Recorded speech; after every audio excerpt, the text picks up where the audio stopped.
Hello friends, कैसे हो आप सब। तो आज हम BHIC 109 के कुछ मोस्ट इंपॉर्टेंट क्वेश्चंस करने वाले हैं आपके एग्ज़ाम के लिए। और मुझे लगता है कि ये इंपॉर्टेंट है, क्वेश्चंस के साथ साथ में आंसर्स भी है।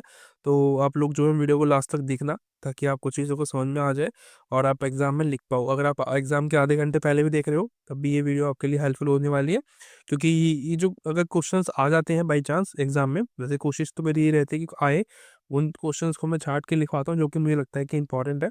अगर नहीं आते हैं तब भी कोई दिक्कत नहीं है, आप इनके सहारे और क्वेश्चंस के आंसर लिख पाओगे। ज़रूरी थोड़ी ना है कि मुगल के बारे में यही क्वेश्चंस आए, क्योंकि ज़्यादा जो क्वेश्चंस है वो मुगल के काल के ही हैं। ठीक है, तो आप थोड़ा सा ध्यान रखना।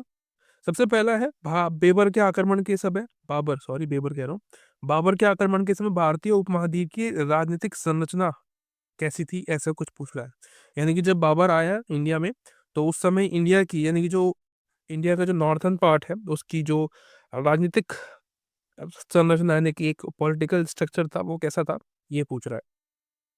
अब मैंने क्या किया है, शुरुआत की है मैंने कि बता के एक इंट्रोडक्शन के रूप में कि भाई 16वीं सदी में बाबर के आक्रमण से पहले भारतीय उपमहाद्वीप विविध राजनीतिक संस्थाओं का एक समूह था।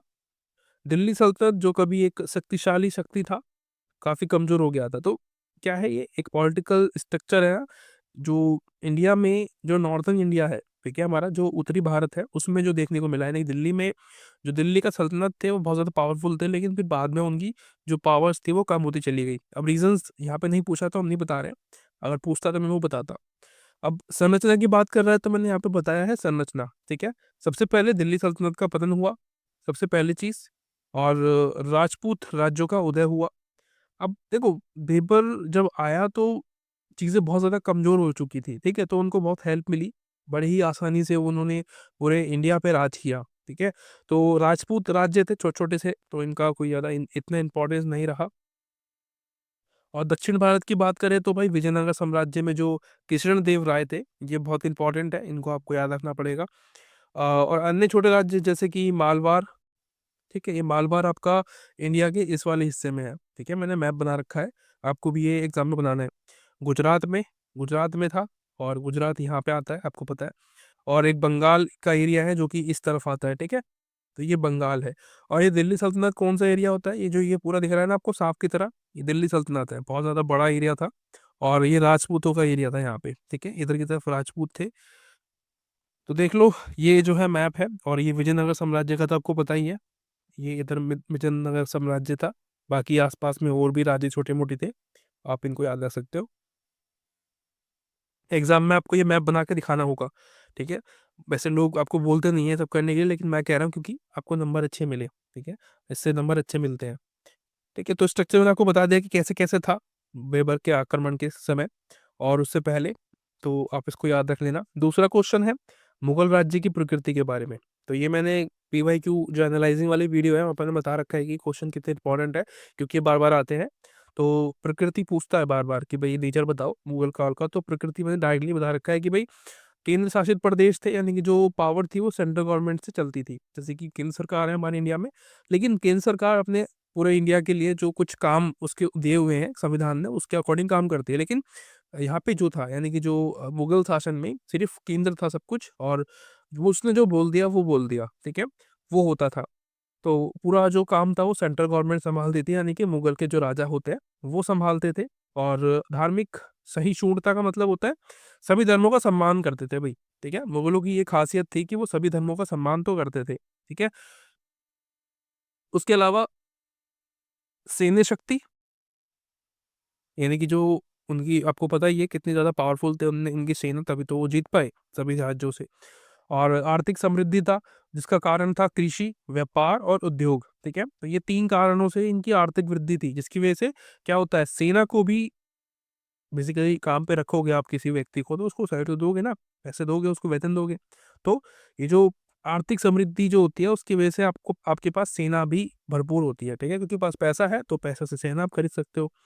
सांस्कृतिक विरासत जो है, जैसे कि कला है, साहित्य है, संगीत है, और वास्तुकला है। वास्तु मतलब जैसे कि इन्होंने बहुत सारे मकबरे और वगैरह चीज़ें बनवाई, ठीक है? ताजमहल वगैरह, तो वो वास्तुकला है, उसको बोलते हैं। तो ये सांस्कृतिक विकास भी किया है इन लोगों ने, ठीक है? और ये काफ़ी मतलब रक्षक थे इन चीज़ों के, उनको पसंद था डिज़ाइन, कला, संगीत, ये सब। और मुगलों की जागीर व्यवस्था, ये भी सवाल आता है, क्या पता इस बार 10 नंबर में आ जाए, लेकिन मुझे लगता है कि शायद आ जाएगा। तो जागीर व्यवस्था में एक प्रकार की वेतन प्रणाली है, ठीक है। आपको ये पता होना चाहिए कि जागीर व्यवस्था होता क्या है। तो ये क्या है, वेतन प्रणाली है, यानी कि पैसा, सैलरी का।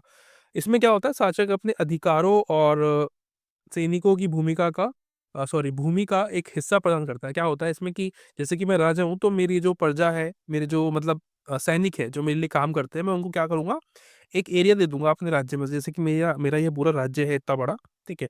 इसमें से मैं इतना पार्ट जो है अपने एक अधिकारी को दे दूंगा कि तू ये संभाल, ठीक है। अब इससे क्या होगा, इसका जो टैक्स वसूली करना है और जो लॉ एंड ऑर्डर वगैरह जो होते हैं वो संभालने का काम इस व्यक्ति का होगा, ठीक है। ये व्यक्ति पूरा काम करेगा और जो टैक्स वसूलेगा उसमें से सैलरी रख लेगा कुछ अपनी, और कुछ जो पैसा होगा एक्स्ट्रा टैक्स के रूप में वो मुझे दे देगा, यानी कि राजा को दे देगा। जिससे कि राजा का भी राजस्व व्यवस्था, यानी कि जो टैक्स वसूली है उसको भी नहीं करनी पड़ेगी, ज़्यादा टेंशन नहीं उठनी पड़ेगी, सारा काम जो मेरे सैनिक है और जो मेरे अधिकारी है वो संभाल लेंगे, ठीक है। तो ये इस तरीके से काम करती थी। इसमें भूमि से प्राप्त राजस्व का उपयोग मैंने आपको बता दिया सब कुछ, ठीक है, वो सेम बता रहा है, समझ गए। उसके बाद और चीज़ें हैं इसके बारे में, जैसे कि इसकी विशेषताओं की बात करें तो भूमि अनुदान, यानी कि भूमि तरीके से दे देना अपने अधिकारी को, अपनी सेना को, और उससे क्या है, टैक्स वसूली करना, वेतन के रूप में उपयोग करता था उस व्यक्ति को, मतलब कि उस एरिया को टैक्स वसूला, ठीक है, उसमें से जो सैलरी है वो ले ली अपनी, और बाकी का जो पैसा बचा हुआ है वो राजा को दे दिया। इस तरीके से जो है ये काम करता था। और सैन्य सेवा, आप कह सकते हो कि सैन्य की सेवा जो है वो आपको मिलती है, क्योंकि देखो पैसा होता है तो वो भी अवेलेबल चीज़ों को मिल जाती है, क्योंकि अगर आपके पास पैसा है तो आप नौकर भी रख लोगे इजीली। इसके लाभ क्या थे कि भाई राजस्व में जो है टैक्स वसूली में थोड़ी वृद्धि देखी गई, सैन्य शक्ति में वृद्धि देखी गई, श्रमिक सुधार होने लगे, ठीक है।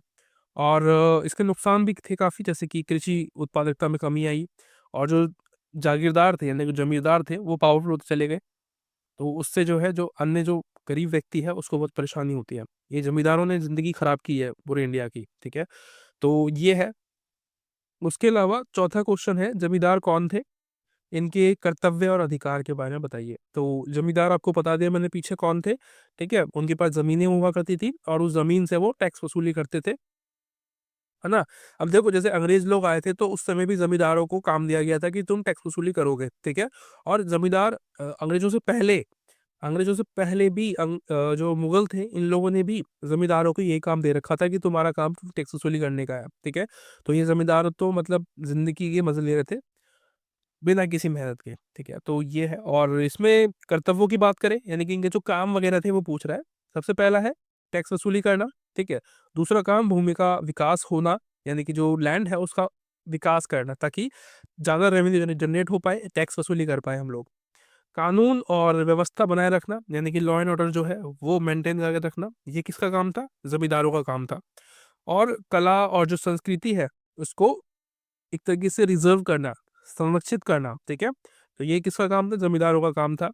और स्थानीय प्रशासन, यानी कि जो कुछ मामलों में ये जो जमींदार थे ना ये भी पार्टिसिपेट करते थे, ये बोलते थे कि भाई ये वाला काम होना चाहिए, ये नहीं होना चाहिए, ठीक है। और फिर आपको पता ही है कि 1947 में इन सबको खत्म कर दिया गया। जब संविधान आया तो इन सभी को खत्म कर दिया गया था। तो इतना ही था आज के लिए। टाइम कम था मेरे पास, सॉरी फॉर दैट कि मैं ज़्यादा आंसर्स नहीं लिखवा पाया आपको। और thank you so much for watching. अगर वीडियो अच्छी लगी है, कुछ भी हेल्प मिले तो मुझे सब्सक्राइब कर सकते हो, लाइक कर सकते हो और कमेंट बता सकते हो कि वीडियो कैसी लगी। और अगर आप एग्ज़ाम दे के आए हो या आने वाले हो तब भी आप मुझे बता सकते हो, आके बताना मुझे कि ये क्वेश्चंस आए या नहीं आए, ठीक है। और वीडियो मैं लिंक दे दूंगा नीचे एक और वीडियो का, आप उसको भी जाकर देख सकते हो। मिलते हैं अगली वीडियो में, तक के लिए bye bye, thank you so much.